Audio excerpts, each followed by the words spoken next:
Tidak terima dengan umpatan kakaknya, Jennifer membela suaminya. Langkah yang diambil Marvin sudah tepat.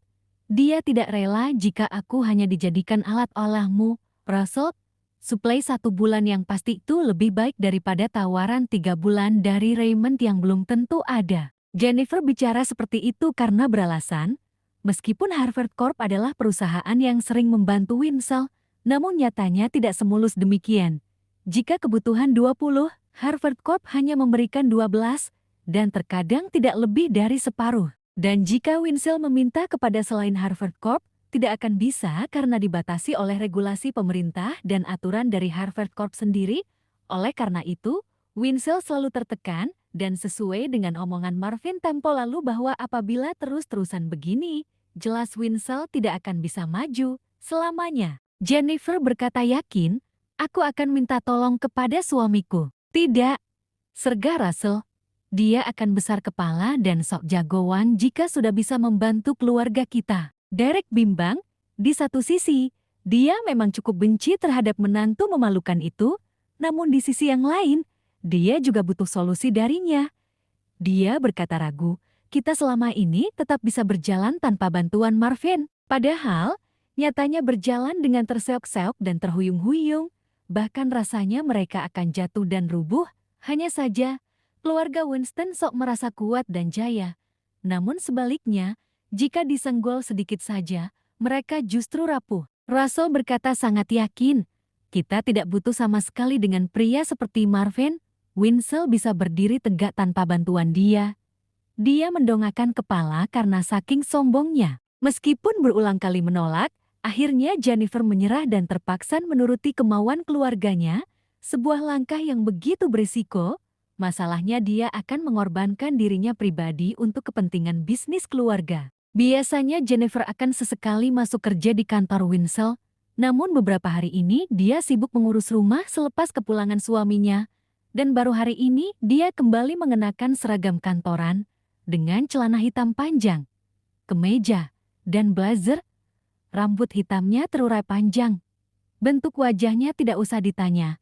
Dia punya wajah cantik dan sangat menawan. Pagi menjelang siang, Jennifer menyetir sendiri BMW putihnya dari rumah langsung menuju kantor G10 Enterprise. Dimiliki oleh keluarga Carter yang notabene keluarga kelas tengah, perusahaan investasi tersebut cukup berpengaruh di Goriston. G10 Enterprise punya standar-standar tertentu untuk menerima tawaran yang masuk, atau dengan kata lain, jika perusahaan tersebut bermasalah, tentu mereka tidak ingin menyuntikkan dana. Ketika Damien kedatangan tamu dari keluarga Winston yang amat mempesona ini, standar-standar yang sudah ada tiba-tiba menghilang. Damien sangat terpukau akan kecantikan dari seorang Jennifer. Selaku salah satu putra dari Kingston Carter yang terkenal, Damien sangat layak diperhitungkan jika dia memberikan tawaran apapun. Namun, ketika mendengar dana 4 miliar dolar, Damien sangat kaget. Dana tersebut terlalu besar, Nona Winston, sementara Anda butuh dalam waktu 1 minggu ini. Winsell harus mendapatkan dana cash jika ingin mendapatkan jatah minyak dari negara ataupun raksil. Tidak ada opsi lain. G10 Enterprise pernah berinvestasi sebanyak 20 miliar dolar di perusahaan sawit yang kurang menjanjikan. Tidak mungkin akan menolak perusahaan migas berpengalaman dan menjanjikan dengan hanya sebesar 4 miliar dolar. Damien Carter memundurkan punggungnya seraya menggesekkan telapak tangannya.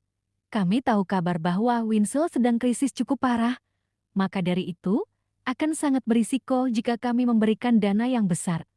Apa yang Nona janjikan dari perusahaan korup? Jennifer tersentak kaget. Dokumen yang ada di tangannya bergetar karena seketika tangannya gemetar. Dia tidak bisa mengelak dari pernyataan seperti demikian karena faktanya memang begitu adanya. Mencoba meyakinkan diri, Jennifer membalas, saat ini, perusahaan memang sedang krisis, sebagaimana seperti sebelumnya, tapi kami sangat yakin bahwa Winsell pasti akan bangkit jika kami bisa menyiapkan stok selama 6 bulan ke depan. Damien menatap ragu. Sulit, sangat sulit. Sebagai manajer yang diandalkan, dia dituntut harus tahu permasalahan apa saja yang tengah menimpa sebuah perusahaan, terlebih perusahaan yang butuh dengan dana dari mereka. Tidak bisa. Damien menggalang dengan ekspresi yang tidak bersahabat. Mendengar itu, Jennifer akan menunduk dan tercenung untuk beberapa saat. Jika pulang tanpa hasil, tentu dia akan mendapat omelan dari keluarganya. Dia tidak menyerah. Pak Damien Carter, kami akan menambah keuntungan bagi G10 Enterprise sebanyak 5%. Jennifer terus berupaya agar kiranya G10 Enterprise bisa menyetujui permohonan mereka. Tidak ada jalan lain selain dari ini. Damien menghela napas kasar lalu berkata, "Tidak bisa. Tetap tidak bisa." Jennifer sangat kecewa. "Tolonglah, Pak Damien." Tiba-tiba Damien Carter berdiri, lalu berjalan mondar-mandir di ruang kerjanya yang cukup luas. Lirikan matanya tak lepas dari wajah dan rambut Jennifer. "Aku tahu kalau suamimu, Marvin Drake, telah bebas dari hukuman dan dinyatakan tidak bersalah. Tapi, tidak ada pengaruh. Marvin, dia di penjara, kau pun menghirup udara bebas, tetap tidak berguna bagi keluarga Winston. Parah." Mendengar suaminya dikecilkan, Jennifer tidak terima. "Jang, sebentar," Damien langsung menyela. "Tidak usah kau bela suami yang tidak bisa diandalkan seperti itu, Jennifer Winston. Seharusnya kau sudah bercerai darinya begitu dia masuk penjara. Jangan pernah bawa suami saya, Pak Damien. Dia tidak ada hubungannya saat ini." Damien melipat tangan di dada dan berkata dingin, "Oh, rupanya dia tidak ada hubungan apapun denganmu. Seharusnya memang seperti itu. Dia seharusnya tidak memiliki hubungan apapun denganmu, Jennifer Winston." Di saat Marvin diumpat dan dijelek-jelekan, jelas Jennifer marah, hatinya panas mendengarnya.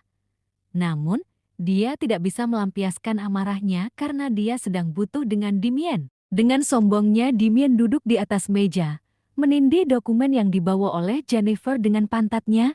Kemudian dia menatap tajam ke Jennifer dan berkata, "Dulu kau pernah menolakku, padahal waktu itu kau belum menjadi istri sah dari Marvin. Tapi itu dulu, ketika Marvin dipuja-puji, sekarang dia seperti sampah." Jennifer menyeringai, "Sebaiknya Pak Damien berhenti membicarakan suami saya. Kedatangan saya ke sini untuk menawarkan kerjasama investasi.